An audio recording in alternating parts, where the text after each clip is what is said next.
Assalamualaikum warahmatullahi wabarakatuh. Halo teman-teman, selamat malam.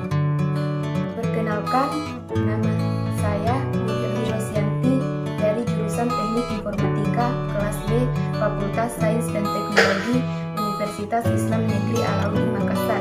Di sini saya akan membuat video untuk memenuhi tugas faedah mata kuliah algoritma pemrograman yang dibawakan oleh dosen Arjuan SKMP. Di sini saya akan membahas tentang program yang telah kami buat.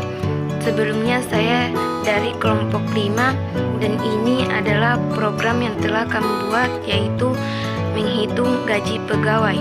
Langsung saja, include Illustream ini header berfungsi untuk input output cout dan C-nya, kemudian include contoh A sama dengan ini fungsi untuk case-nya, kemudian include string sama dengan agar program bisa membaca variabel dengan tipe data string. Lalu kita buat nama spaces td, lalu kita buat fungsi main. Di sini ada beberapa variabel yang saya gunakan. Yang pertama variabel nama array, yaitu dengan tipe string. Di sini saya masukkan kapasitas array-nya 10, kemudian di bawahnya adalah variabel jumlah sama dengan jumlah. Ini adalah variabel yang nantinya akan menampung jumlah pegawai yang akan kita hitung gajinya. Kemudian ada variabel golongan menggunakan array, kemudian ada variabel jam kerja, kemudian ada variabel jam lembur, dan selanjutnya itu adalah variabel gaji pokok, kemudian gelembur, lalu tunjangan pengabdian, kemudian variabel untuk membuat pajak gaji pokoknya, lalu ada pajak lembur, dan kemudian ada total pajak, dan terakhir kita akan membuat variabel gaji bersih sebagai hasil menampilkan nantinya gaji bersih pegawai tersebut. Selanjutnya perintah cout untuk menampilkan masukkan jumlah pegawai, terus simpan di variabel jumlah dan jangan lupa buat baris baru dengan menggunakan endl. Nah, nanti user akan memasukkan jumlah pegawai yang akan dihitung melalui program ini. Dan di bawahnya ini adalah perulangan atau looping, dan perulangan ini akan berjalan dengan kondisi yang menyesuaikan dengan jumlah pegawai ini. Yang pertama kita buat perulangan for, kita inisialisasi i sama dengan 1, kemudian i kurang dari sama dengan jumlah, nilai i dilakukan increment, terus kita menampilkan kalimat karyawan dengan menggunakan shout berdasarkan variabel i. Lalu kemudian kita meminta user memasukkan nama dan kita masukkan variabel nama dengan indeks i, kemudian masukkan golongan dengan variabel golongan dengan indeks i, kemudian masukkan jam kerja dengan variabel jam kerja dengan indeks i. Nah, ini adalah perintah dari user. Yang pertama ada nama, ada golongan, ada jam kerja. Di sini user nanti akan memasukkan data-datanya tersebut.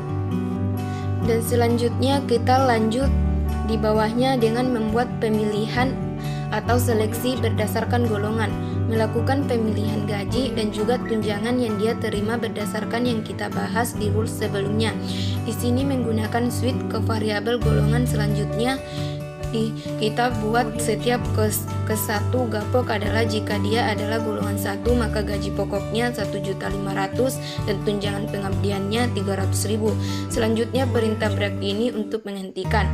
Kes kedua adalah golongan kedua, gaji pokoknya 2 juta dan tunjangan pengabdiannya 350.000 dan selanjutnya break. Kes ketiga adalah golongan ketiga, gaji pokoknya 2.500.000 dan tunjangan pengabdiannya 400.000 dan selanjutnya kita break. Kes keempat adalah golongan keempat, gaji pokoknya 2 juta dan tunjangan pengabdiannya 450.000 dan selanjutnya break. Selanjutnya kita buat perintah default. Jika usernya memasukkan golongan yang salah, maka gapoknya di default 0 dan tunjangan pengabdiannya kita defaultkan 0 juga. Oke, itu adalah pemilihan dengan switch cost. Jadi nantinya Ketika pengguna memasukkan golongannya, maka gaji pokok dan tunjangan dipilih berdasarkan golongan yang dimasukkan. Dan selanjutnya perhitungan jam lembur, bahwa jika seseorang pegawai mempunyai jam kerja di atas 173 dalam sebulan, maka sisa jam tersebut dihitung dalam jam lembur. Dan di sini teman-teman, saya menggunakan percabangan if untuk menentukan jam lembur berdasarkan inputan dari user. Jadi ketika user menjemput jam kerja yang diinputkan oleh user itu lebih dari 173 jam, maka kita akan menghitung jam lembur adalah jam kerja dikurangi dengan 173, itulah total jam lemburnya. Nah, di sini saya buat jam lemburnya 0 jika tidak memenuhi kondisi tersebut. Selanjutnya ini adalah rumus gaji lembur. Gaji lembur dikali dengan 200.005.000, jadi 1 jam akan dibayar 205.000 untuk gaji lemburnya. Pajak gapok adalah 0,01 kali gapok, kemudian pajak lembur 0,01 kali gaji lembur. Dan kita jumlahkan dari variabel total pajak, di mana kita menjumlahkan pajak gapok dan pajak lembur. Selanjutnya gaji bersihnya. Gaji bersih ini yang diterima oleh pegawai tersebut, yaitu rumusnya dengan menjumlahkan gapok, tunjangan pengabdian, gaji lembur dan dikurang total pajak. Dan jangan lupa buat baris baru dengan menggunakan ENDL. Di sini saya menggunakan sistem CLS untuk membersihkan layar program yang akan dijalankan. Dan selanjutnya kita mencetak kalimat program menghitung gaji pegawai. Untuk menampilkan data yang sudah tersimpan di dalam array, kita menggunakan perulangan for kembali untuk menampilkan datanya, yaitu I sama dengan 1, kemudian I kurang dari sama dengan jumlah, nilai I dilakukan increment, dan kemudian memasukkan kalimat karyawan. Kemudian masukkan nama lalu panggil nama. Kemudian gapok di sini saya panggil variabel gapok. Kemudian gelembur saya panggil variabel gelembur, kemudian pajak gapok saya panggil variabel pajak gapok, kemudian pajak lembur saya panggil variabel pajak lembur, kemudian total pajak saya panggil variabel total pajak, kemudian tunjangan pengabdian saya panggil tunjangan pengabdian, variabel tunjangan pengabdian, kemudian gaji yang diterima saya panggil variabel gaji bersih. Terus buat baris baru dengan menggunakan ENDL. Selanjutnya kita lanjut lagi di bawahnya dengan menuliskan algoritma searching, lalu menggunakan perulangan for, inisialisasi K sama dengan 0, K lebih kecil dari 10, jumlah nilai K dilakukan increment terus buat baris baru dengan menggunakan ENDL, lalu buat lagi perulangan for, L sama dengan 0, L lebih kecil dari 10, jumlah nilai L dilakukan increment. Selanjutnya tuliskan cout, nilai gaji bersih sama dengan nilai cari. Selanjutnya pencarian menggunakan sequential sort, dan lalu tuliskan kalimat N, masukkan nilai gaji bersih yang akan dicari dan keluarannya nilai cari. Selanjutnya buat lagi perulangan for, inisialisasi M sama dengan 0, M lebih kecil dari 10, jumlah nilai M dilakukan increment. Selanjutnya saya menggunakan perulangan if untuk menemukan nilai gaji bersih, yaitu if nilai gaji bersih sama dengan nilai cari, terus masukkan kalimat nilai gaji bersih ditemukan di indeks dengan variabel M dan menggunakan flag 1. Dan selanjutnya menggunakan if flag sama dengan 0, terus masukkan kalimat nilai gaji bersih. Masukkan kalimat nilai gaji bersih tidak ditemukan dan masukkan ENDL. Selanjutnya kita lanjut lagi di bawahnya dengan menuliskan algoritma sorting. Lalu di sini kita juga menggunakan perulangan for, inisialisasi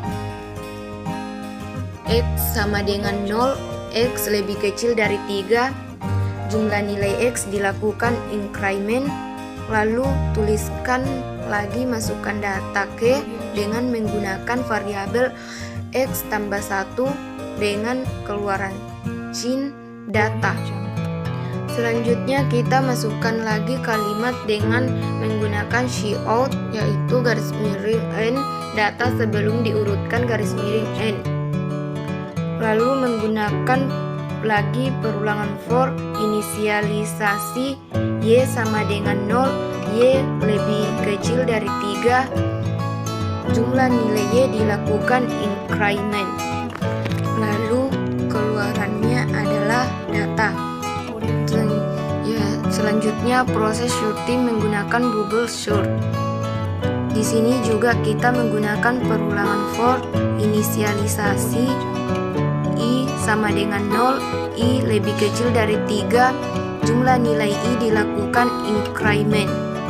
Selanjutnya di bawahnya lagi-lagi menggunakan for inisialisasi j sama dengan 0, j lebih kecil dari 3, jumlah nilai j dilakukan increment. Selanjutnya di bawahnya lagi menggunakan if dengan menggunakan variabel data lebih besar dari data. Dan untuk menukarkan tempatnya data tersebut, yaitu dengan menggunakan rumus tempat sama dengan data, data sama dengan data, data sama dengan tempat. Selanjutnya data setelah diurutkan, langsung saja kita masukkan kalimat, yaitu dengan menggunakan cout n data setelah diurutkan n dengan menggunakan lagi perulangan for inisialisasi z sama dengan 0, z lebih kecil dari 3, jumlah nilai z dilakukan increment. Maka pengeluarannya yaitu data. Dan di bawahnya ini tertulis get. Get ini berfungsi untuk mengakhiri program yang kita buat ini. Setelah kita run program tadi, maka hasilnya akan seperti ini. Masukkan jumlah pegawai, saya di sini memasukkannya 3. Pegawai ke pertama yaitu Erni Rosyanti, masukkan golongan 1, masukkan jumlah jam kerja 342. Pegawai kedua yaitu Nurul Izzah, masukkan golongan 2, masukkan jumlah jam kerja 235. Pegawai ketiga yaitu Muzakir, masukkan golongan 3, masukkan jumlah jam kerja 232. Jadi jika kita enter sekali lagi, kita enter ini, maka ini akan hilang karena kita tadi menggunakan sistem CLS. Dan inilah hasilnya setelah kita enter, yaitu program menghitung gaji pegawai. Dan di bawahnya algoritma searching, dia menyuruh kita untuk memasukkan nilai gaji bersih dari 1 sampai 10. Setelah sampai 10 dimasukkan, maka kita enter. Di sini kita akan disuruh lagi untuk masukkan nilai gaji bersih yang akan dicari. Saya di sini masukkan 1 juta.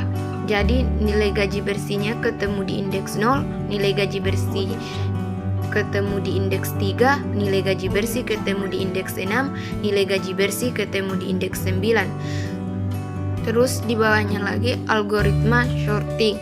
Dia menyuruh kita untuk masukkan data dari 1 sampai 3. Setelah saya memasukkan data dari 1 sampai 3, saya enter, maka hasilnya yaitu data sebelum diurutkan 6.500.000, 4.500.000, 5.500.000.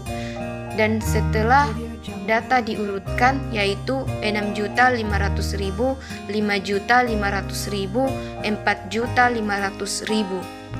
Nah, inilah hasil keluaran program yang kami buat dalam menghitung gaji pegawai. Terima kasih kepada dosen dan teman-teman yang telah membantu saya sehingga saya dapat menyelesaikan video ini. Terima kasih. Wassalamualaikum warahmatullahi wabarakatuh.